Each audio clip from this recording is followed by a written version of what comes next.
깊은 새벽, 정막을 깨는 낯선 울음소리. 이 시간에 무슨 소리지?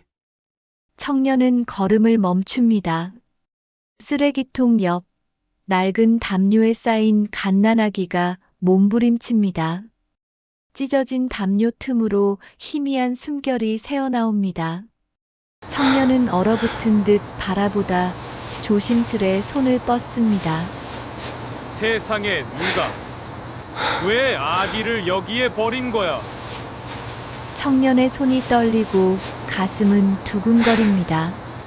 아기를 품에 안는 순간 얼었던 심장이 다시 뛰기 시작합니다. 그의 눈빛 속에 운명을 바꿀 불꽃이 선명히 피어납니다. 오늘은 운명처럼 다가온 아기와 이민준 고시원 청년의 사연을 들어보겠습니다. 오늘 사연 시작 전에 무료인 구독과 좋아요 버튼 부탁드립니다. 힘을 주시는 의견 또는 바라는 의견 남겨주시면 반갑게 인사드리겠습니다. 서울 변두리의 낡은 고시원 건물은 새벽 4시에도 완전히 잠들지 않았습니다. 형광등이 깜빡이는 복도 끝 203호 방문 앞에 서 있는 이민준의 어깨는 무거웠습니다. 손에 쥔 것은 또 하나의 불합격 통지서였죠. 지원자의 역량이 저희가 원하는 수준에 미치지 못해 아쉽게도 이번 채용에서는 민주는 편지를 천천히 접으며 깊은 한숨을 내쉬었습니다. 27번째 탈락 통보였어요. 좁은 방 안에는 각종 자격증 책들과 면접 준비 노트가 산더미처럼 쌓여 있었고 벽에는 달력에 빨간 X 표시가 날짜마다 그어져 있었습니다. 불합격한 회사들의 흔적이었죠. 민주는 작은 책상 앞에 앉아 통장을 확인했습니다. 잔고는 15만 원. 내일 편의점 야간 알바를 해야 이번 달 월세를 겨우 낼 수 있는 상황이었어요. 냉장고 안에는 라면 3개와 김치 1통이 전부였고 휴대폰 요금도 연체 직전이었습니다. 그래도 포기할 수는 없었어요. 시골에서 혼자 농사 짓는 어머니를 생각하면 더욱 그랬죠. 어머니는 아들이 서울에서 공부하고 있다고 동네 사람들에게 자랑하고 계셨거든요. 그 믿음을 저버릴 수는 없었습니다. 아들아, 너무 무리하지 말거라. 힘들면 언제든 집으로 돌아와도 된다. 지난주 어머니와의 통화 내용이 귓가에 맴돌았습니다. 어머니의 목소리에는 걱정이 가득했어요. 하지만 민주는 그때도 괜찮다며 거짓말을 했었죠. 어머니 앞에 떳떳하게 서고 싶었거든요. 제대로 된 직장을 구해서 어머니를 편안하게 해드리고 싶었습니다. 민주는 침대에 누워 천장을 바라보았어요. 물 자국이 군데군데 있는 낡은 천장이었지만 그에게는 꿈을 키워나가는 공간이었습니다. 내일은 또 다른 회사에 면접이 있었어요. 이번에는 꼭 합격하고 싶었습니다. 새벽 6시 편의점 야간 알바를 마친 민주는 피곤한 몸을 이끌고 집으로 돌아오는 길이었어요. 찬바람이 얼굴을 스쳐 지나갔고 거리는 아직 조용했습니다. 출근하는 사람들이 하나둘씩 보이기 시작하는 시간이었죠.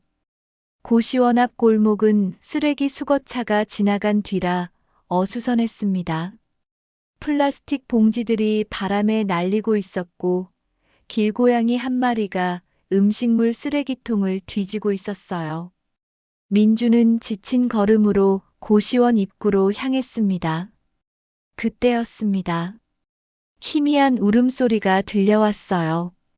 응, 새벽에 아이가 우는 소리가. 민주는 걸음을 멈추고 주위를 둘러보았습니다. 울음소리는 고시원 뒤편 쓰레기 보관소 쪽에서 들려오고 있었어요. 처음에는 길고양이 소리인 줄 알았는데 가까이 다가갈수록 그것이 갓난아기의 울음소리라는 걸 알 수 있었습니다. 이상하다. 이 시간에 아기가 여기서 울고 있을 리가 없는데. 민준의 가슴이 두근거리기 시작했어요. 혹시 무슨 사고가 난 건 아닐까 하는 불안한 생각이 들었습니다. 발걸음을 빨리 하며 쓰레기 보관소로 향했어요. 어두운 모퉁이, 큰 쓰레기통 옆에 무언가가 놓여 있었습니다. 낡은 담요에 쌓인 작은 것이 보였어요. 울음소리는 바로 그곳에서 나오고 있었습니다. 민주는 무릎을 꿇고 조심스럽게 담요를 들춰보았습니다. 이럴 수가. 새하얀 피부에 갓난아기가 작은 주먹을 쥐고 울고 있었어요. 아기는 깨끗한 베이비복을 입고 있었고 목에는 무언가 반짝이는 것이 걸려 있었습니다. 가까이 보니 순금으로 만든 것 같은 목걸이였어요. 민준의 마음이 철렁했습니다. 이런 귀한 목걸이를 한 아기가 왜 이곳에 버려져 있을까요? 아기의 옷차림을 보니 분명 부유한 집안의 아이 같았는데 도대체 무슨 사연이 있는 걸까요? 아기는 계속 울고 있었습니다. 작고 약한 울음소리였지만 민준의 마음을 강하게 울렸어요. 추운 새벽 공기 속에서 혼자 울고 있는 아기를 보니 마음이 아팠습니다. 괜찮다, 괜찮아. 이제 괜찮을 거야. 민주는 망설임 없이 아기를 조심스럽게 안아 올렸습니다. 아기는 민준의 따뜻한 품에 안기자 울음을 그쳤어요. 작고 따뜻한 생명체가 민준의 가슴에 와 닿았습니다. 민준은 아기를 품에 안고 고시원으로 향했어요. 복도에서 만난 다른 주민 한 명이 수상한 눈빛으로 바라보았지만 민주는 신경 쓰지 않았습니다. 지금은 이 아기가 우선이었거든요. 203호 방 안으로 들어간 민주는 아기를 침대에 조심스럽게 눕혔습니다. 아기를 찬찬히 살펴보니 건강해 보였고 입고 있는 옷도 비싸 보이는 브랜드 제품이었어요. 그리고 그 목걸이. 민주는 목걸이를 자세히 들여다보았습니다. 정교하게 만들어진 순금 목걸이에는 작은 글씨로 무언가가 새겨져 있었어요. 하지만 글씨가 너무 작아서 정확히 읽을 수는 없었습니다. 이런 걸 한 아기를 누가 버렸단 말이야? 민준의 가슴이 답답해졌습니다. 세상에는 아직도 이해할 수 없는 일들이 너무 많았어요. 돈이 있어도 아이를 버리는 사람들이 있고, 돈이 없어도 남의 아이를 돌보려는 사람들이 있었습니다. 아기가 다시 울기 시작했어요. 이번에는 배고픈 듯한 울음소리였습니다. 민주는 당황했어요. 갓난아기를 돌봐본 경험이 없었거든요. 어떡하지? 분유를 사야 하나? 기저귀도 필요하고. 민주는 지갑을 꺼내 돈을 확인했습니다. 15만 원으로 아기용품을 사고 자신의 생활을 유지할 수 있을까요? 하지만 선택의 여지가 없었어요. 이 작은 생명을 그냥 둘 수는 없었습니다. 민주는 아기를 침대에 눕히고 급히 편의점으로 향했습니다. 다행히 24시간 운영하는 곳이었어요.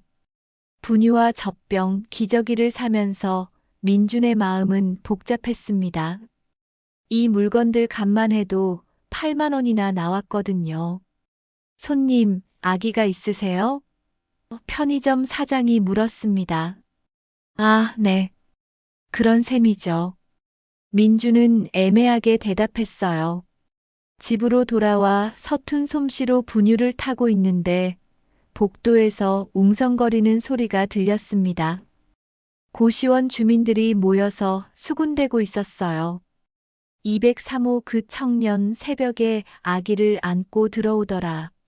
아기, 그 나이에 애가 있었나? 아니면 어디서 주워온 거 아냐? 요즘 세상에 그런 일도 있잖아. 민주는 귀를 기울이며 분유를 젖병에 부었습니다. 사람들의 시선이 부담스러웠지만 지금은 아기가 더 중요했어요. 아기는 배가 고픈지 계속 울고 있었습니다. 자, 이제 먹자. 괜찮을 거야.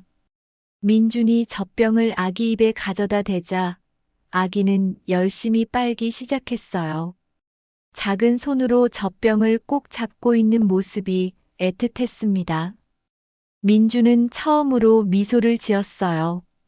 참 잘 먹는구나. 많이 배고팠지?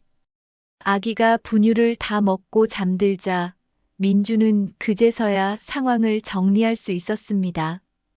갓난아기를 혼자 키운다는 것이 얼마나 어려운 일인지 실감하고 있었어요.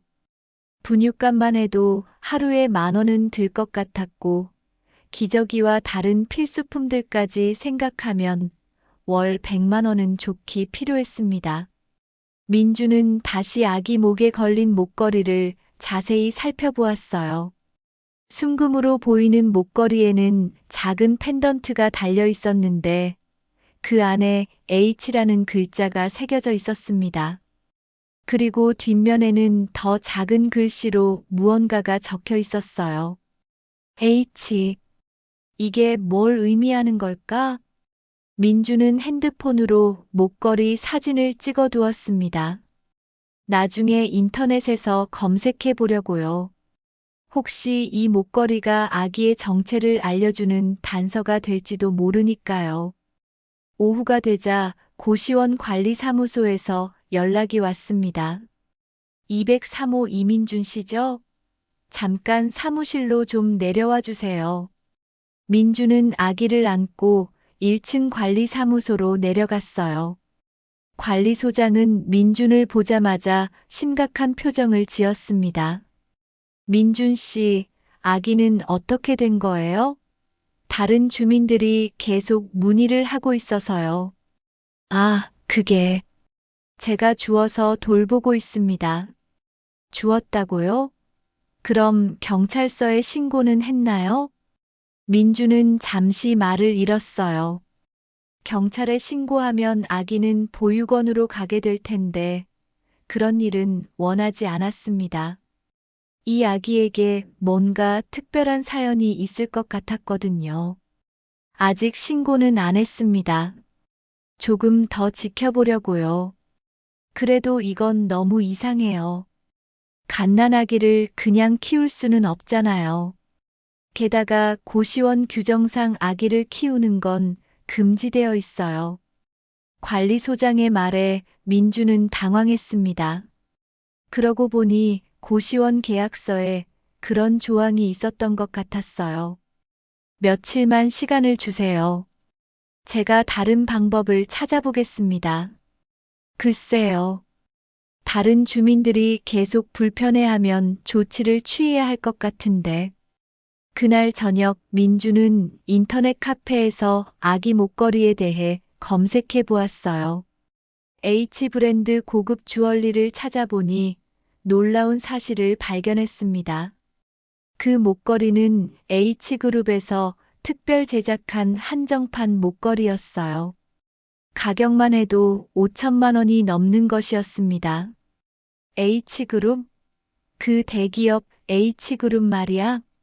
민준의 가슴이 두근거렸어요. H그룹은 국내 5대 재벌 중 하나였습니다. 만약 아기가 H그룹과 관련이 있다면 이 일은 단순하지 않을 것 같았어요.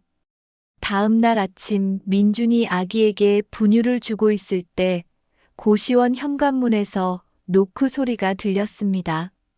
관리소장이 누군가와 함께 올라오는 소리였어요. 203호 이민준 씨 손님이 찾아왔어요. 민준이 문을 열자 검은 정장을 입은 2명의 남자가 서 있었습니다. 이들의 분위기는 심상치 않았어요. 정중하지만 단호한 표정이었습니다. 이민준 씨 맞으신가요? 네, 그런데 어떻게? H그룹 비서실에서 나왔습니다. 혹시 최근에 아기를 주우신 적이 있습니까? 민준의 심장이 쿵 떨어지는 것 같았어요. 그들은 벌써 이곳까지 찾아온 것이었습니다. 민준은 아기를 더 꼭 안으며 대답했어요. 그런데 그게 왜 궁금하신가요? 저희가 찾고 있는 아기와 관련이 있을 것 같아서요. 실례지만 아기를 한번 볼 수 있을까요? 민주는 망설였습니다. 이들에게 아기를 보여주면 빼앗길 것 같은 불안감이 들었어요. 하지만 거부할 이유도 마땅하지 않았습니다. 민준이 품에 안고 있던 아기를 보자 두 남자의 표정이 확연히 변했어요. 그중 한 명이 핸드폰을 꺼내 누군가에게 전화를 걸었습니다. 회장님 찾았습니다. 맞습니다. 민주는 그들의 대화를 들으며 점점 불안해졌어요. 아기가 정말 H그룹과 관련이 있는 것 같았거든요. 이민준 씨, 이 아기는 저희가 찾고 있던 아이가 맞습니다. 함께 가셔야겠어요. 잠깐요. 이 아이가 누구인지, 왜 쓰레기통 옆에 버려져 있었는지 먼저 설명해 주세요. 그런 건 가서 말씀드리겠습니다. 지금은 시간이 중요해요. 민주는 아기를 더 꼭 안았습니다. 무언가 복잡한 사정이 있을 것 같았고, 함부로 아기를 넘겨줄 수는 없었어요. 이 작은 생명을 지켜야 한다는 책임감이 마음속에서 자라나고 있었습니다. 아니요. 저는 함께 가지 않겠습니다. 민준의 단호한 목소리에 두 남자는 당황한 표정을 지었어요. 이들은 분명 민준이 순순히 따라올 것이라고 생각했을 겁니다. 하지만 민준의 결심은 확고했어요. 이민준 씨 이해하시겠지만 이 아기는 저희가 찾고 있던 아이입니다. 가족들이 얼마나 걱정하고 있는지 아세요? 가족이 걱정한다고요? 민준의 목소리에 분노가 섞였어요. 그렇게 걱정하는 가족이 왜 갓난아기를 쓰레기통 옆에 버려둔 거죠? 비서 중 한 명이 난처한 표정을 지으며 변명하듯 말했습니다. 그건 복잡한 사정이 있어서 여기서 설명드리기 어려운 일이에요. 복잡한 사정이라고요? 생후 몇 개월도 안 된 아기를 새벽에 추위에 떨게 내버려 둔 게 복잡한 사정이라는 건가요? 민주는 아기를 품에 더 꼭 안으며 계속 말했어요. 아기는 민준의 품에서 평온하게 잠들어 있었습니다. 이 작은 생명체를 보호해야 한다는 책임감이 민준의 마음속에서 점점 커지고 있었어요. 저는 이 아이를 발견했을 때부터 지금까지 정성껏 돌보고 있습니다. 분유도 사주고 기저귀도 갈아주고 밤새 울 때마다 달래주었어요. 제 돈이 얼마 없어도 이 아이를 위해서라면 기꺼이 썼습니다. 그런데 이제 와서 가족이라고 하시면서 데려간다고요? 이민준 씨의 마음은 충분히 이해합니다. 정말 고맙게 생각해요. 하지만 법적으로 이 아이의 보호자는 따로 있어요. 법적 보호자요? 민준이 비웃듯 말했어요. 법적 보호자가 아이를 버린 거 아닌가요? 그런 사람들에게 무슨 자격이 있다는 거죠? 방 안의 분위기는 점점 긴장으로 가득 찼습니다. 고시원 복도에는 다른 주민들이 하나둘씩 나와서 상황을 지켜보고 있었어요. 관리소장도 올라와서 걱정스러운 눈빛으로 바라보고 있었습니다. 저기 무슨 일이에요? 너무 시끄러운데. 옆방 주민이 문을 열고 나왔어요. 비서 중 한 명이 정중하게 고개를 숙였습니다. 죄송합니다. 금방 정리하겠습니다. 그리고는 다시 전화를 걸었어요. 회장님, 조금 복잡한 상황입니다. 그 청년이 아이를 넘겨주려 하지 않네요. 네, 아이에 대한 애착이 상당한 것 같습니다. 전화 너머에서 들리는 목소리는 화가 난 것 같았어요. 큰 소리로 뭔가를 말하고 있었는데 비서는 고개를 끄덕이며 통화를 마쳤습니다. 이민준 씨, 회장님께서 직접 만나보고 싶다고 하십니다. H그룹 본사로 함께 가주시면 모든 걸 자세히 설명해 드리겠어요. 싫다고 하면 어떻게 하실 건가요? 그럼 경찰을 부르고 법적 절차를 밟을 수밖에 없겠죠. 유괴죄로 고발할 수도 있고요. 민준의 얼굴이 창백해졌어요. 유괴죄라니, 그는 단지 버려진 아기를 구한 것뿐인데 범죄자 취급을 받는다는 말인가요? 유괴죄요? 제가 이 아이를 구한 건데 유괴라고요? 법적으로는 타인의 아이를 무단으로 데리고 있는 것이니까요. 민주는 잠시 생각에 잠겼어요. 경찰이 개입하면 상황이 더 복잡해질 것 같았습니다. 그리고 H그룹이라는 거대한 조직을 상대로 혼자 맞서기에는 자신이 너무 작은 존재였어요. 하지만 포기할 수는 없었습니다. 알겠습니다. 가겠어요. 하지만 조건이 있어요. 조건이요? 이 아이를 왜 버렸는지, 그리고 앞으로 어떻게 할 건지 명확하게 설명해 주세요. 그리고 이 아이가 다시는 버려지지 않을 거라는 확실한 보장을 해 주세요. 비서들은 서로 눈빛을 주고받았어요. 그들도 이런 상황은 처음이었을 겁니다. 보통은 돈으로 해결되는 일들이었는데 이 청년은 돈에 관심이 없어 보였거든요. 알겠습니다. 회장님께 전달하겠어요. 1시간 후 민주는 아기를 안고 검은색 벤츠에 탔습니다. 차는 최고급 모델이었고 가죽 시트에서는 고급스러운 냄새가 났어요. 민준에게는 평생 타보지 못할 차였지만 지금은 그런 것에 신경 쓸 여유가 없었습니다. 차 안에서도 아기는 평온하게 잠들어 있었어요. 작은 숨소리가 들리고 때때로 작은 손가락이 움직였습니다. 민주는 아기의 작은 손을 보며 마음을 다잡았어요. 무슨 일이 있어도 이 아이를 지켜야 해. 이 아이는 이제 내 가족이야.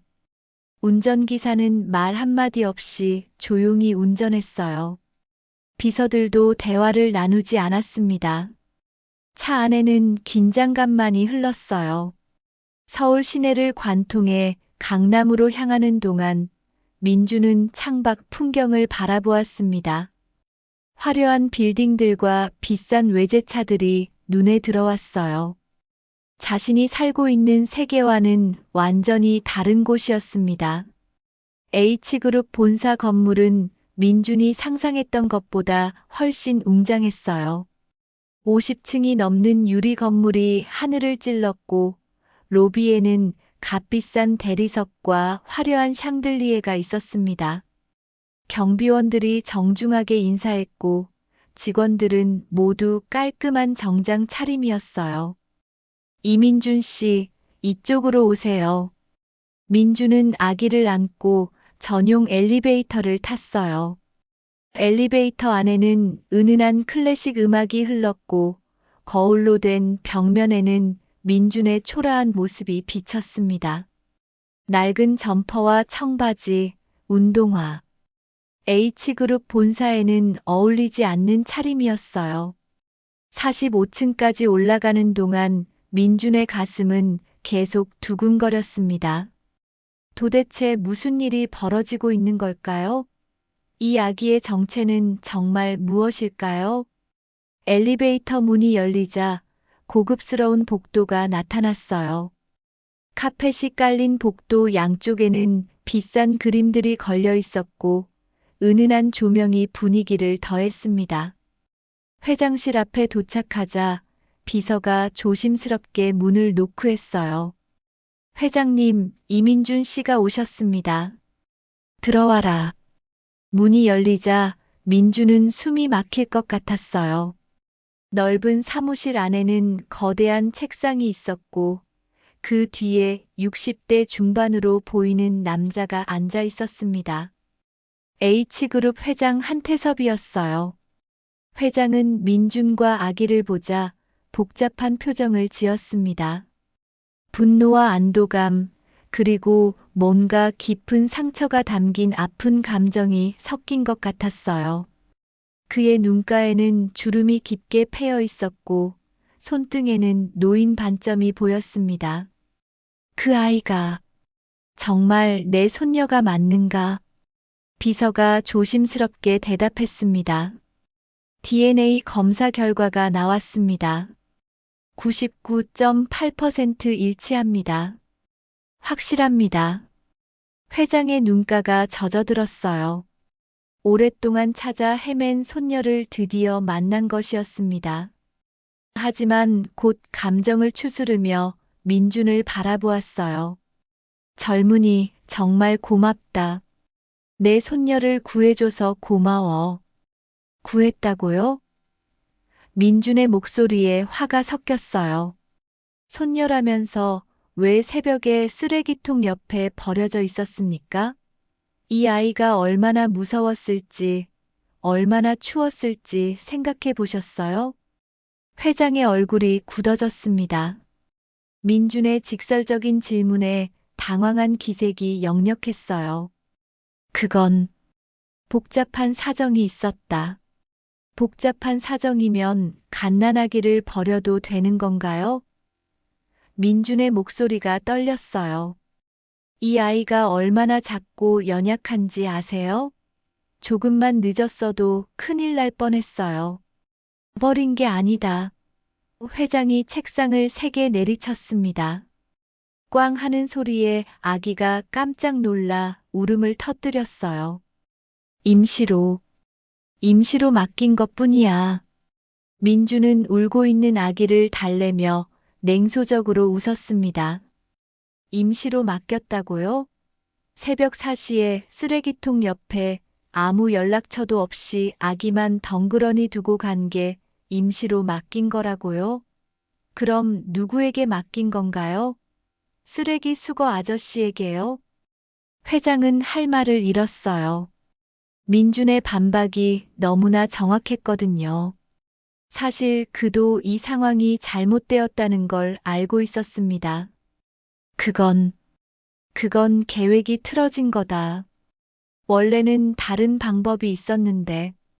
다른 방법이요? 그럼 왜 그 방법을 쓰지 않으셨나요?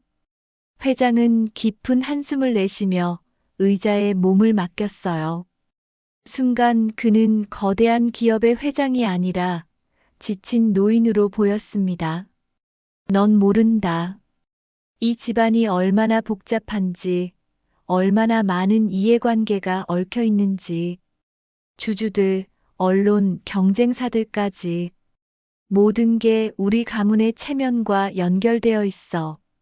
저는 그런 복잡한 이해관계보다 이 아이가 더 중요합니다.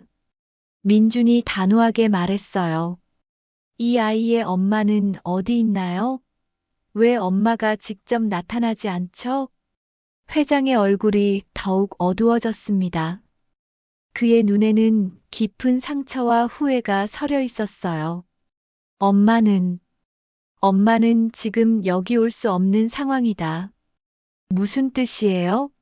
아프신 건가요? 아니면 다른 이유가 있는 건가요?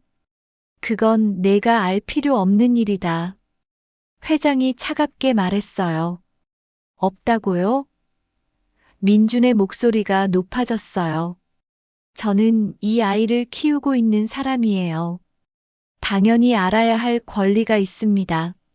그때 회장실 문이 급하게 열리며 또 다른 정장 차림의 남자가 들어왔어요. 40대 중반으로 보이는 이 남자는 회장의 비서실장 같았습니다. 회장님, 급한 일이 생겼습니다. 지금 얘기할 때가 아니다. 하지만 이건과 관련이 있습니다. 비서실장이 민준을 힐끗 보며 조심스럽게 말했어요. 수연 아가씨가 병원에서 나왔습니다. 그 순간 민준의 세상이 멈춰버린 것 같았어요. 수연. 그 이름을 들은 순간 머릿속이 하얘졌습니다. 수연? 설마 내가 아는 그 수연이? 민준의 마음속에 대학 시절 기억들이 밀물처럼 밀려왔어요.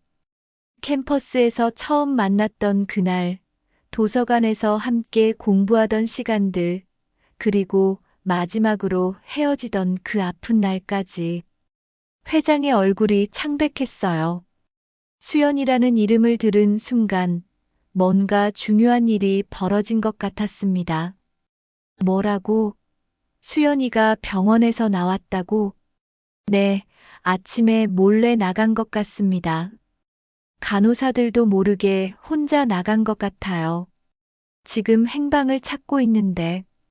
민주는 가슴이 두근거리는 걸 느꼈어요. 정말 혹시 자신이 아는 그 수연일까요? 하지만 그럴 리가 없었어요. 수연은 평범한 집안 출신이었거든요. 수연이 누구죠? 민준이 떨리는 목소리로 물었어요. 회장과 비서실장은 서로 눈빛을 주고받았습니다. 뭔가 민감한 문제인 것 같았어요. 그건 나중에 얘기하자. 아니요, 지금 얘기해 주세요. 이 아이와 관련된 일이라면 저도 알아야 해요. 회장은 오랫동안 침묵했어요. 그의 얼굴에는 복잡한 감정들이 스쳐 지나갔습니다. 분노, 후회, 걱정, 그리고 깊은 상처까지. 수연은 이 아이의 엄마다. 민준의 심장이 쿵 떨어지는 것 같았어요. 그리고 다음 순간 들린 말에 완전히 무너져 버렸습니다. 수연은 내 막내딸이다. 한수연이라고 한다. 한수연. 그 이름을 들은 순간 민준의 다리에 힘이 빠졌어요. 그는 아기를 꼭 안고 벽에 몸을 기댔습니다. 한수연. 정말 내가 아는 그 수연이구나. 민준의 머릿속에는 수연과의 마지막 만남이 선명하게 떠올랐어요. 3년 전 대학교 졸업을 앞둔 어느 추운 겨울날이었습니다. 민준아, 미안해. 우리 이제 그만 만나자. 왜? 갑자기 왜 그러는 거야? 우리는 너무 다른 세상 사람이야. 나는 내가 생각하는 그런 평범한 사람이 아니야. 그때는 무슨 뜻인지 몰랐어요. 수연은 항상 자신의 집안에 대해 자세히 말하지 않았거든요. 그냥 부모님이 일찍 돌아가셔서 친척 집에서 자란다고만 했었어요. 그럼 왜 이 아이를 버린 거예요? 민준이 떨리는 목소리로 물었어요. 수연이가 왜 이런 짓을 한 거예요? 회장이 민준의 반응을 보며 이상하다는 듯이 바라보았어요. 너 혹시 수연이를 아나? 민준은 대답할 수 없었어요. 목이 메어서 말이 나오지 않았습니다. 품에 안고 있는 이 아기가 수연의 아이라니, 그리고 수연이 H그룹 회장의 딸이었다니. 대답해라. 너 수연이를 아는 것 같은데? 저는 민준이 간신히 입을 열었어요. 저는 대학교 때 한수연이라는 여자와 사귄 적이 있어요. 회장의 얼굴이 순간 일그러졌습니다. 뭐라고? 너가 바로 그놈이라는 거냐? 그놈이요? 수연이를 망친 그 가난한 놈 말이야. 회장이 책상을 내리치며 소리쳤어요. 내가 바로 내 딸을 유혹해서 아이까지 베게 만든 그놈이구나. 민주는 충격에 말을 잃었어요. 자신이 그 아버지가 그렇게 반대했던 바로 그 남자였다는 것을, 그리고 품에 안고 있는 이야기가 바로 자신의 아이라는 것을 깨닫는 순간이었습니다. 이 아이가 이 아이가 제 아들이라는 건가요? 그래, 내 아들이다. 그리고 내가 절대 인정할 수 없는 아이이기도 하지. 민주는 아기를 내려다보았어요. 이제야 보니 아기의 눈매가 자신과 닮아 있었습니다. 작은 코와 입술은 수연을 닮았고요. 수연이는 지금 어디 있어요? 모른다. 내 아이를 낳고 나서 정신적 충격으로 병원에 입원해 있었는데 오늘 아침에 갑자기 사라진 거다. 민준의 가슴이 찢어질 것 같았어요. 수연이 얼마나 힘들었을지, 얼마나 괴로웠을지 상상이 되었거든요. 민주는 아기를 더 꼭 안으며 눈물을 참았어요. 이 모든 상황이 너무나 충격적이었습니다. 3년 전 갑자기 자신을 떠난 수연, 그리고 지금 품에 안고 있는 자신의 아들까지. 그럼 수연이는 왜 저에게 말하지 않았어요? 아이가 생겼다고 제 아이라고 말하지 않았단 말이에요? 회장이 냉소적으로 웃었어요. 말 안 했겠지. 내 같은 놈에게 말해서 뭘 하겠다는 거냐? 돈도 없고 변변한 직업도 없는 주제에. 그건 회장님이 정하실 일이 아니에요. 민준의 목소리가 커졌어요. 수연이와 제가 결정할 문제였어요. 결정? 회장이 비웃었어요. 무슨 결정을 하겠다는 거냐? 고시원에서 라면이나 끓여 먹으면서 아이를 키우겠다고? 민주는 할 말을 잃었어요. 실제로 자신의 현실은 너무나 초라했거든요. 하지만 포기할 수는 없었습니다. 그래도 저는 이 아이의 아버지예요. 그리고 수연이를 사랑했어요. 사랑? 회장이 코웃음을 쳤어요. 사랑으로 뭘 할 수 있다는 거냐? 분유도 못 사줄 주제에 무슨 사랑을 얘기하는 거야? 그때 비서실장이 조심스럽게 끼어들었어요. 회장님, 일단 수연 아가씨부터 찾는 게 급선무인 것 같습니다. 혹시 어디서 무슨 일을 당할지 모르니까요. 회장도 그 말에 동의했어요. 분노에 가득 차 있었지만 딸이 걱정되는 것은 사실이었거든요. 맞다. 일단 수연이부터 찾아야 해. 온 시내를 뒤져서라도 찾아라. 이미 수색팀을 보냈습니다. 수연 아가씨가 자주 가던 곳들을 중심으로 찾고 있어요. 민준이 조심스럽게 입을 열었어요. 혹시 제가 아는 곳이 있을지도 몰라요. 대학교 때 수연이가 자주 가던 곳들이 있거든요. 회장과 비서실장이 민준을 바라보았어요. 못마땅한 기색이었지만 지금은 모든 가능성을 동원해야 할 때였습니다. 어디인데? 대학교 뒷산에 작은 카페가 하나 있어요. 수연이가 힘들 때마다 혼자 가서 앉아 있던 곳이에요. 그리고 한강공원 벤치도 있어요. 우리가 자주 가던 곳인데 비서실장이 메모를 했어요. 다른 곳도 있나요? 대학교 도서관 3층 구석자리도 확인해 보세요. 수연이가 혼자 있고 싶을 때 가던 곳이에요. 회장은 민준을 복잡한 표정으로 바라보았어요. 미워하고 싶었지만 지금은 그의 도움이 필요했거든요. 좋다. 너도 함께 와라. 네. 수연이를 찾는 일에 함께 와라. 내가 아는 곳들을 직접 안내해. 민주는 망설였어요. 아기를 어떻게 하면 좋을지 고민이었습니다. 아이는 어떻게 하죠? 데리고 와. 어차피 수연이가 아이를 보면 정신을 차릴지도 몰라. 1시간 후 민주는 아기를 안고 회장의 차에 탔어요. 고급 벤츠 안에서 회장과 마주 앉은 상황이 어색했습니다. 회장은 계속 민준을 째려보고 있었고 민준은 아기를 달래느라 정신이 없었어요. 첫 번째로 간 곳은 대학교 뒷산의 작은 카페였어요. 민준이 기억하던 그 카페는 여전히 그 자리에 있었습니다. 하지만 수연의 모습은 보이지 않았어요. 사장님, 혹시 오늘 이런 여자분 오셨나요? 비서가 수연의 사진을 보여주었어요. 아, 이분이요? 아침 일찍 왔다가 1시간 전쯤에 나가셨어요. 민준의 가슴이 뛰었어요. 수연이 정말 이곳에 왔던 것이었습니다. 어디로 가셨는지 아세요? 글쎄요, 혼자 중얼거리면서 나가시던데. 뭔가 강이라는 말을 하시던 것 같아요. 민준이 번뜩 깨달았어요. 한강이에요. 수연이가 한강으로 갔을 거예요. 회장의 얼굴이 창백해졌어요. 딸이 한강에 갔다는 말이 불길하게 들렸거든요. 빨리 가자.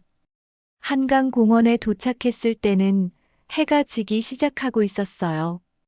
민주는 아기를 안고 수연과 자주 앉던 벤치로 향했습니다.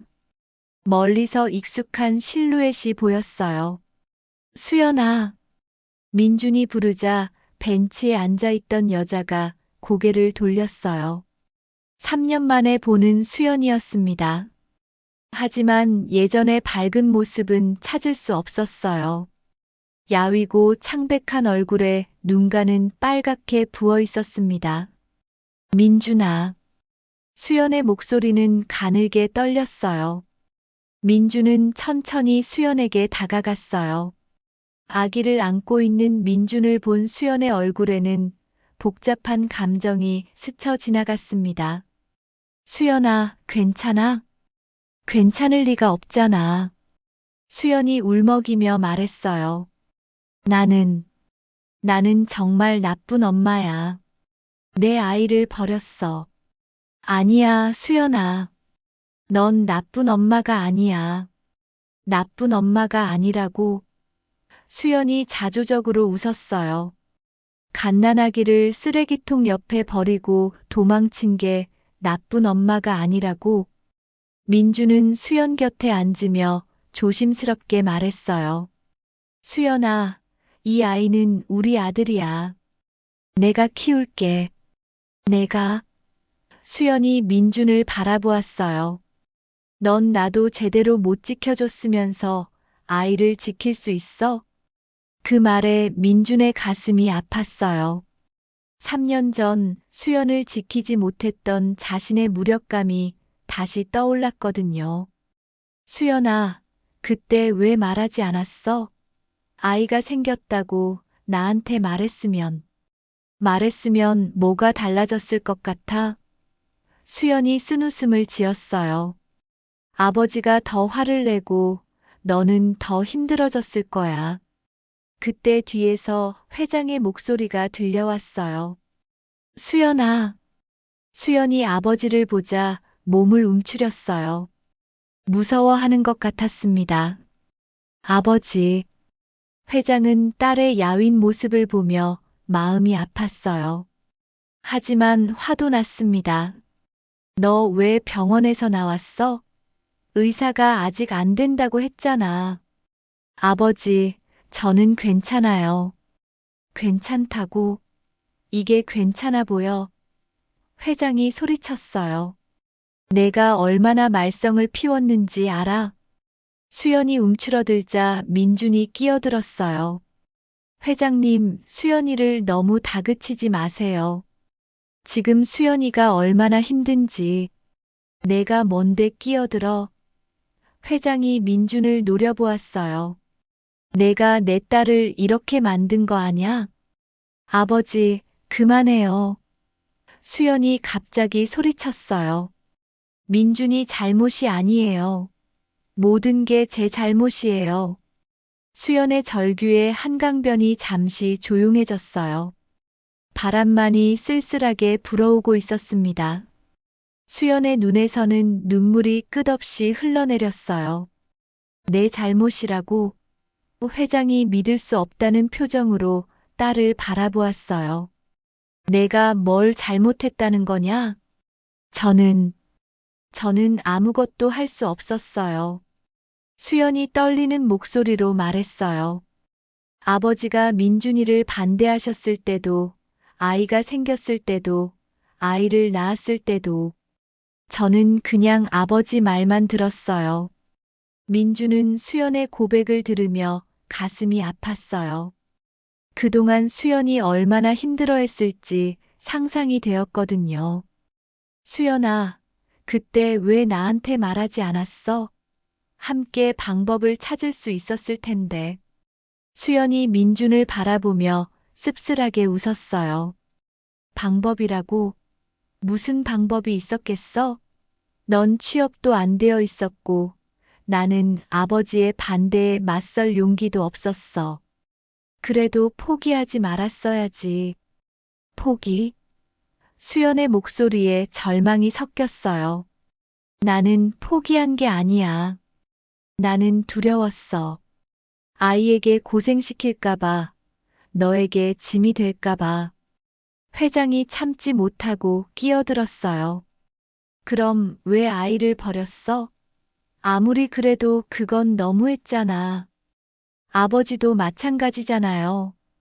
수연이 아버지에게 소리쳤어요. 아버지도 그 아이를 없는 일로 만들고 싶어 하셨잖아요. 회장은 할 말을 잃었어요. 사실 그가 바란 것도 조용히 아이를 입양 보내는 것이었거든요. 민준이 아기를 수연에게 보여주며 조심스럽게 말했어요. 수연아, 이 아이를 봐. 우리 아들이야. 수연이 아기를 보자 눈물이 더욱 쏟아졌어요. 작고 평온한 아기의 얼굴을 보니 죄책감이 밀려왔습니다. 이쁘다. 정말 이쁘다. 수연이 떨리는 손으로 아기의 뺨을 살짝 만졌어요. 엄마가 미안해. 정말 미안해. 아기는 수연의 목소리를 듣고 작은 손을 움직였어요. 마치 엄마를 알아보는 것 같았습니다. 수연아, 이제라도 우리 함께 키우자. 민준이 간절하게 말했어요. 어떻게든 방법을 찾을 거야. 함께라고. 수연이 고개를 저었어요. 어떻게 함께 키워? 넌 고시원에 살고 있고 나는 아버지의 감시 속에 살고 있는데. 회장이 차갑게 말했어요. 당연히 함께 키울 수 없지. 내가 절대 허락하지 않아. 회장님. 민준이 분노에 차서 일어났어요. 왜 허락하지 않으시는 거예요? 저희가 뭘 잘못했다고요? 잘못? 회장이 비웃었어요. 내가 내 딸에게 접근한 것부터가 잘못이야. 내 주제를 알았어야지. 주제라고요? 그래, 주제. 넌 고작 고시원에 사는 가난한 청년이고, 내 딸은 H그룹의 상속자야. 애초에 어울리지 않는 조합이었어. 민준의 주먹이 떨렸어요. 가난하다는 이유로 사랑할 자격도 없다는 말인가요? 사랑에 무슨 주제가 있어요? 돈이 없으면 사랑하면 안 되는 거예요? 사랑? 회장이 코웃음을 쳤어요. 사랑으로 뭘 할 수 있다는 거냐? 밥 먹여줄 수 있어? 교육시켜줄 수 있어? 할 수 있어요. 민준이 목소리를 높였어요. 제가 뭐든지 할게요. 아르바이트를 더 하고 취업을 해서라도 이 아이를 책임질게요. 웃기는 소리 하지 마라. 내가 뭘 할 수 있다는 거야? 그때 수연이 두 사람 사이에 끼어들었어요. 그만해요, 둘 다. 그렇게 싸운다고 해서 뭐가 달라져요? 수연은 벤치에서 일어나 한강을 바라보았어요. 어둠이 깔리기 시작한 강물이 흘러가고 있었습니다. 민준아, 나는 정말 무서워. 뭐가 무서워, 수연아? 이 아이를 제대로 키울 수 있을지, 좋은 엄마가 될 수 있을지. 모든 게 무서워. 민준이 수연 곁으로 다가갔어요. 우리 함께하면 할 수 있어. 나 혼자서도 이 아이를 키우려고 했는데 내가 있으면 더 잘할 수 있을 거야. 정말? 수연의 눈에 희망이 번뜩였어요. 정말이야. 우리 사랑했잖아. 그 사랑으로 이 아이를 키우자. 회장이 참지 못하고 끼어들었어요. 안 돼. 절대 안 돼. 내가 살아있는 한 그런 일은 없을 거야. 아버지. 수연이 돌아서며 아버지를 정면으로 바라보았어요. 아버지는 정말 저를 사랑하세요? 뭐라고? 당연히 사랑하지. 그럼 제 행복을 원하시잖아요? 그래서 내 행복을 위해 그놈과 헤어지라고 한 거야. 수연이 고개를 저었어요. 아니에요, 아버지. 아버지가 원하는 건 제 행복이 아니라 H그룹의 체면이에요. 회장의 얼굴이 굳어졌어요. 그게 뭐가 잘못됐다는 거냐? 우리 가문의 명예가 얼마나 중요한지 알아? 명예보다 사랑이 더 중요해요. 수연이 단호하게 말했어요. 저는 민준이를 사랑해요. 그리고 우리 아이도 사랑해요. 민준의 가슴이 뛰었어요. 3년 만에 듣는 수연의 사랑 고백이었습니다. 수연아, 민준아, 미안해. 그동안 너무 겁쟁이였어. 아버지 말씀만 듣고 너를 버렸어. 아니야, 수연아. 내 잘못이 아니야. 회장이 분노에 차서 소리쳤어요. 수연아, 정신 차려. 내가 지금 뭘 하고 있는지 알아? 네, 알아요. 수연이 차분하게 대답했어요. 저는 지금 제 인생을 선택하고 있어요. 내 인생? 회장이 비웃었어요. 그 놈과 함께 가난하게 사는 게 내 인생이라는 거냐? 가난해도 상관없어요. 사랑하는 사람과 함께라면. 회장은 깊은 한숨을 내쉬었어요.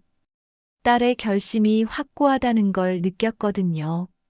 하지만 포기할 수는 없었습니다. 좋다. 그럼 내가 마지막으로 제안하마. 제안이요? 민준, 내게 돈을 주겠다. 아주 많은 돈을. 그 대신 수연과 아이에게서 완전히 손을 떼라. 민준과 수연이 동시에 놀란 표정을 지었어요. 아버지, 그게 무슨, 얼마나 주실 건데요? 민준이 조용히 물었어요. 회장의 눈에 승리의 빛이 번뜩했어요. 50억. 50억을 주겠다. 그 돈이면 평생 놀고 먹을 수 있을 거야. 하지만 민준의 대답은 예상과 달랐어요. 싫어요. 뭐라고? 50억이든 500억이든 싫어요. 돈으로 살 수 없는 게 있어요. 회장은 믿을 수 없다는 표정이었어요. 돈을 거부하는 사람은 처음 봤거든요. 정말 바보로구나. 50억을 거부한다고? 네, 거부해요. 저는 수연이와 우리 아이가 더 소중해요. 회장은 민준의 단호한 거절에 당황했어요. 지금까지 돈으로 해결되지 않는 일은 없었거든요. 하지만 이 청년은 달랐습니다. 정말 마지막 기회다. 100억을 주겠다. 그것도 거절할 거냐? 아버지, 그만하세요. 수연이 아버지를 말렸어요. 민준이를 돈으로 매수하려 하지 마세요. 매수라고? 나는 그놈의 미래를 위해서 하는 말이야. 민준이 차분하게 말했어요. 회장님, 저는 어떤 돈도 받지 않겠어요. 대신 한 가지 제안이 있어요. 제안? 법정에서 정정당당하게 싸워요. 회장의 얼굴이 굳어졌어요. 법정이라고? 네, 이 아이의 양육권을 놓고 법정에서 결판을 내요. 누가 이 아이를 더 잘 키울 수 있는지 판사님이 결정하시게 하죠. 미쳤구나. 내가 나와 법정에서 싸우겠다고? 왜 못하겠어요? 부끄러운 일 하는 게 아닌데. 회장은 잠시 생각에 잠겼어요. 법정에서 싸운다면 자신이 당연히 이길 거라고 생각했습니다. 돈과 권력, 그리고 최고의 변호사들이 있었거든요. 좋다. 법정에서 보자. 아버지. 수연이 놀라며 말렸어요. 수연아, 괜찮아. 민준이 수연의 손을 잡았어요. 우리가 이길 거야. 어떻게 이겨? 아버지는 최고의 변호사들을 고용할 거야. 진실이 우리 편이잖아. 그리고 사랑도. 회장이 비웃었어요. 법정에서는 감정이 아니라 현실이 중요해. 내가 이 아이에게 뭘 해줄 수 있는지 증명해봐라. 일주일 후 서울 가정법원에서 양육권 소송이 시작되었어요. 회장 측에는 국내 최고 로펌의 변호사 5명이 앉아 있었고, 민준 측에는 국선 변호사 1명만이 있었습니다. 법정은 언론들로 가득 찼어요. H그룹 회장의 가족사가 공개되는 첫 재판이었거든요. 변론을 시작하겠습니다. 판사가 말했어요. 회장 측 변호사가 일어났어요. 재판장님, 이민주는 현재 무직의 고시원 거주자로서 아이를 양육할 능력이 전혀 없습니다. 반면 저희 의뢰인은 충분한 경제력과 교육 환경을 제공할 수 있습니다.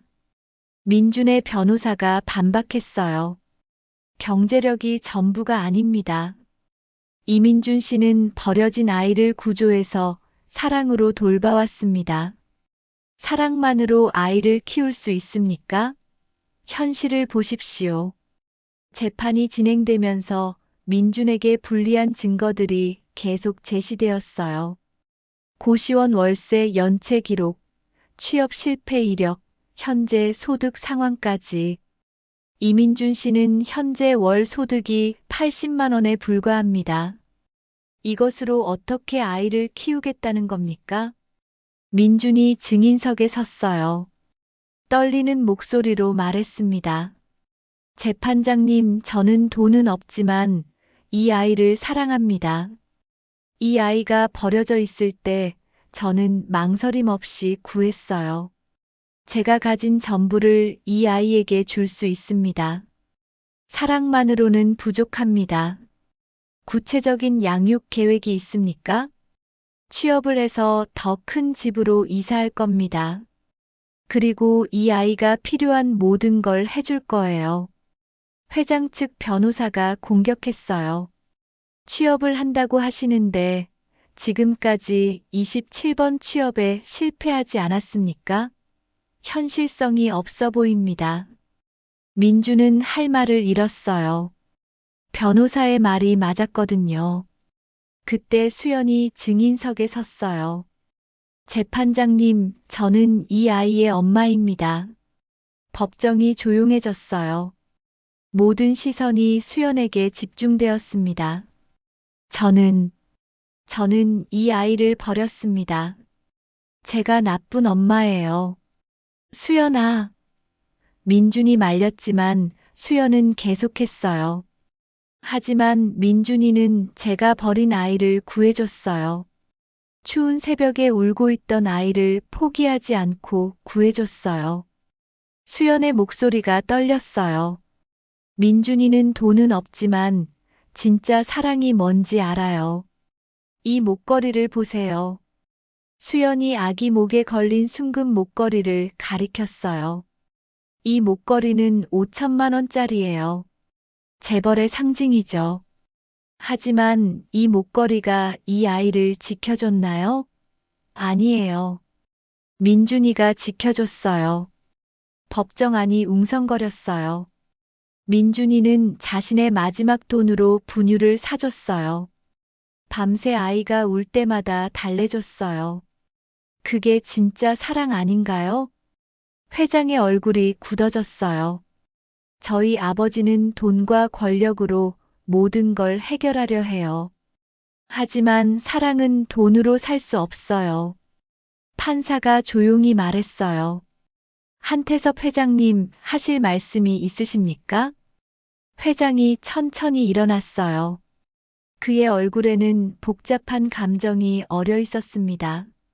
재판장님, 저는 회장이 말을 잇지 못했어요. 수연의 말이 가슴에 와 닿았거든요. 저는 젊었을 때 가난 때문에 사랑을 포기한 적이 있습니다. 법정이 조용해졌어요. 그때 제가 사랑했던 여자는 가난하다는 이유로 저를 떠났어요. 아니, 제가 떠나보냈죠. 돈이 없으면 행복할 수 없다고 생각했거든요. 회장의 목소리가 떨렸어요. 하지만 그 후로 평생 후회하며 살았습니다. 그 죄책감을 지금까지 안고 살아왔어요. 민준과 수연이 놀란 표정으로 회장을 바라보았어요. 저는 딸이 저와 같은 실수를 하지 않길 바랐어요. 하지만 회장이 민준을 바라보았어요. 이 젊은이를 보니 옛날에 제가 생각납니다. 돈은 없지만 진실한 사랑을 가진 모습이. 아버지, 수연의 눈에 눈물이 고였어요. 민준 씨. 회장이 민준을 불렀어요. 네. 당신은 정말 이 아이를 사랑합니까? 네, 목숨을 걸고 사랑합니다. 그리고 수연이도? 네, 수연이를 진심으로 사랑해요. 회장이 깊은 한숨을 내쉬었어요. 재판장님, 저는 소송을 취하겠습니다. 법정이 술렁였어요. 그리고 이 두 사람의 결혼을 인정하겠습니다. 아버지, 수연이 울음을 터뜨렸어요.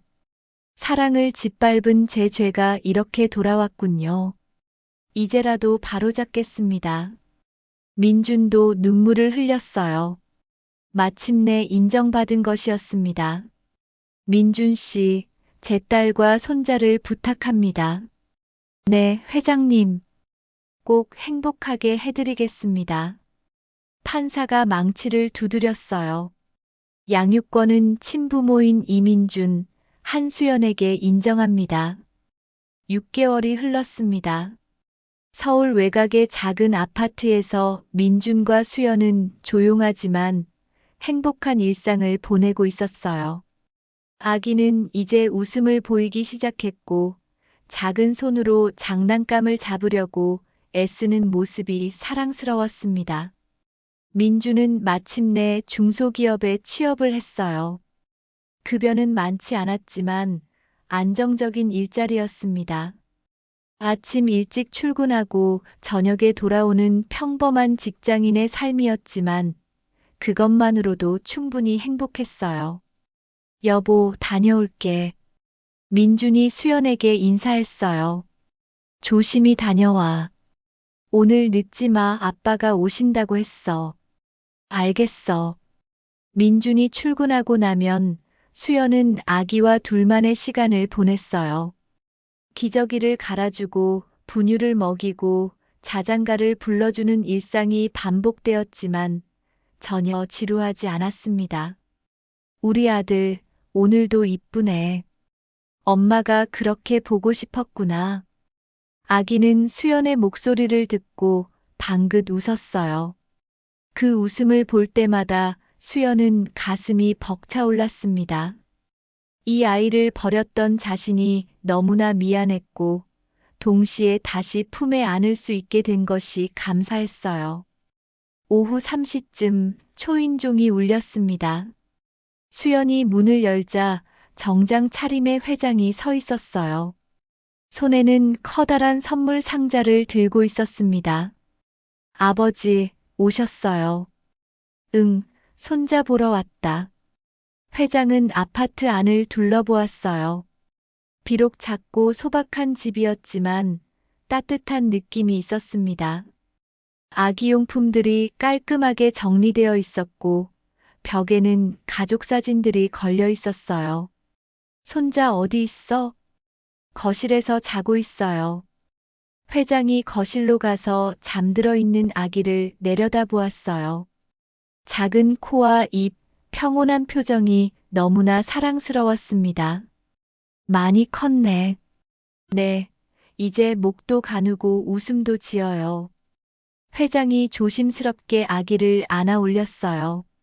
아기는 잠에서 깨어 할아버지를 빤히 바라보았습니다. 할아버지다, 우리 손자야. 많이 보고 싶었어. 아기가 작은 손으로 회장의 손가락을 잡았어요. 그 순간 회장의 눈가가 촉촉해졌습니다. 이렇게 작은 손으로 할아버지 마음을 붙잡는구나. 수연이 차를 준비하며 말했어요. 아버지, 민준이가 너무 고마워해요. 회사도 소개해 주시고. 당연한 일이야. 내 사위인데. 회장은 아직도 민준을 완전히 인정한 건 아니었지만 적어도 성실하다는 것은 인정했어요. 매일 일찍 출근해서 열심히 일하는 모습을 보고 마음이 조금씩 열리고 있었습니다. 그런데 이 집은 너무 작지 않아? 더 큰 집으로 이사하는 게 어째? 아버지, 지금도 충분해요. 우리는 행복해요. 그래도 정말 괜찮아요. 돈보다 중요한 게 있잖아요. 회장이 쓴웃음을 지었어요. 딸의 말이 맞았습니다. 자신은 평생 돈만 중요하게 생각하며 살아왔는데 정작 중요한 건 따로 있었던 것이었어요. 저녁 7시 민준이 퇴근했어요. 집에 들어서자 회장이 손자를 안고 있는 모습이 보였습니다. 어서 와, 여보. 아버지가 오셨어. 아, 회장님. 안녕하세요. 수고했어. 일은 어째? 재미있어요. 동료들도 좋고. 민주는 아기에게 다가가 뺨에 뽀뽀를 했어요. 우리 아들 아빠 왔어. 많이 보고 싶었어. 아기가 아빠를 보고 까르르 웃었어요. 그 모습을 본 회장은 흐뭇한 표정을 지었습니다. 저녁 같이 드실까요? 수연이 물었어요. 아니다, 나는 가봐야지. 너희끼리 시간 보내라. 회장이 일어서려는데 아기가 울기 시작했어요. 할아버지가 가는 걸 아쉬워하는 것 같았습니다. 우리 손자가 할아버지 보내기 싫어하네. 조금 더 계세요, 아버지. 결국 회장은 저녁을 함께 먹게 되었어요. 소박한 식탁이었지만 가족이 함께하니 따뜻했습니다. 민준아, 고맙다. 네. 갑자기 뭐가요? 수연이와 손자를 잘 돌봐줘서 말이야. 당연한 일이에요. 제 가족인걸요. 회장이 민준을 바라보며 말했어요. 처음에는 내가 못마땅했어. 가난하고 변변하지 못하다고 생각했거든. 맞는 말씀이에요. 아니야. 내가 틀렸어. 진짜 부자는 따로 있더라. 네. 사랑하는 사람이 있고 지킬 가족이 있는 사람이 진짜 부자야. 나는 돈은 많지만 늘 외로웠거든. 회장의 고백에 민준과 수연이 놀랐어요. 회장님, 이제 나도 가족이 생겼어. 사위도 있고 손자도 있고. 회장이 웃으며 말했어요. 늦었지만 행복하다. 식사를 마치고 회장이 일어났어요. 이제 정말 가봐야겠다. 아버지, 자주 오세요. 그럴게. 손자 얼굴 보러 자주 올 거야. 회장이 나가면서 마지막으로 말했어요. 민준아, 수연아, 행복하게 살아라. 그게 가장 중요한 거야. 네, 아버지. 회장이 떠나고 난 후 민준과 수연은 아기를 침대에 눕히고 거실에 앉았어요. 여보, 정말 행복해? 민준이 물었어요. 당연하지. 당신과 아이가 있는데 더 바랄 게 뭐가 있어? 가끔 미안해. 더 좋은 집, 더 좋은 환경을 만들어주지 못해서. 무슨 소리야. 지금이 완벽해. 수연이 민준의 손을 잡았어요. 민준아, 고마워. 나와 아이를 포기하지 않아줘서. 나야말로 고마워. 다시 돌아와줘서. 두 사람은 서로를 바라보며 미소 지었어요. 힘들었던 시간들이 있었지만 그 모든 것들이 이 순간을 위한 것이었다는 생각이 들었습니다. 늦은 밤, 아기가 깨어 울기 시작했어요. 민준이 일어나려 했지만 수연이 먼저 일어났습니다. 내가 할게. 당신은 내일 일찍 출근해야 하잖아. 괜찮아, 같이 하자. 두 사람은 함께 아기를 달래주었어요. 분유를 먹이고 기저귀를 갈아주고 자장가를 불러주었습니다. 아기가 다시 잠들자 민준이 중얼거렸어요. 이 아이가 처음 쓰레기통 옆에 버려져 있을 때는 어떻게 될지 몰랐는데. 맞아. 그때는 정말 절망적이었지. 하지만 결국 우리 모두 서로를 지키며 살아가는 가족이 되었어. 수연이 민준의 말에 동의하며 고개를 끄덕였어요. 버려진 게 아니라 다시 태어난 거였어. 우리 모두. 민준은 잠든 아기를 바라보며 속으로 생각했어요. 그래, 버려진 게 아니라 다시 태어난 거였다. 나도 수연도 그리고 이 아이도. 결국 우리 모두 서로를 지키며 살아가는 가족이 되었다. 아기의 평온한 숨소리가 조용한 방 안에 울려 퍼졌어요. 작지만 따뜻한 집에서 진짜 부자가 된 가족의 행복한 밤이 깊어가고 있었습니다. 오늘 이야기 끝까지 들어주셔서 감사합니다. 더 좋은 사연으로 찾아뵙겠습니다. 감사합니다.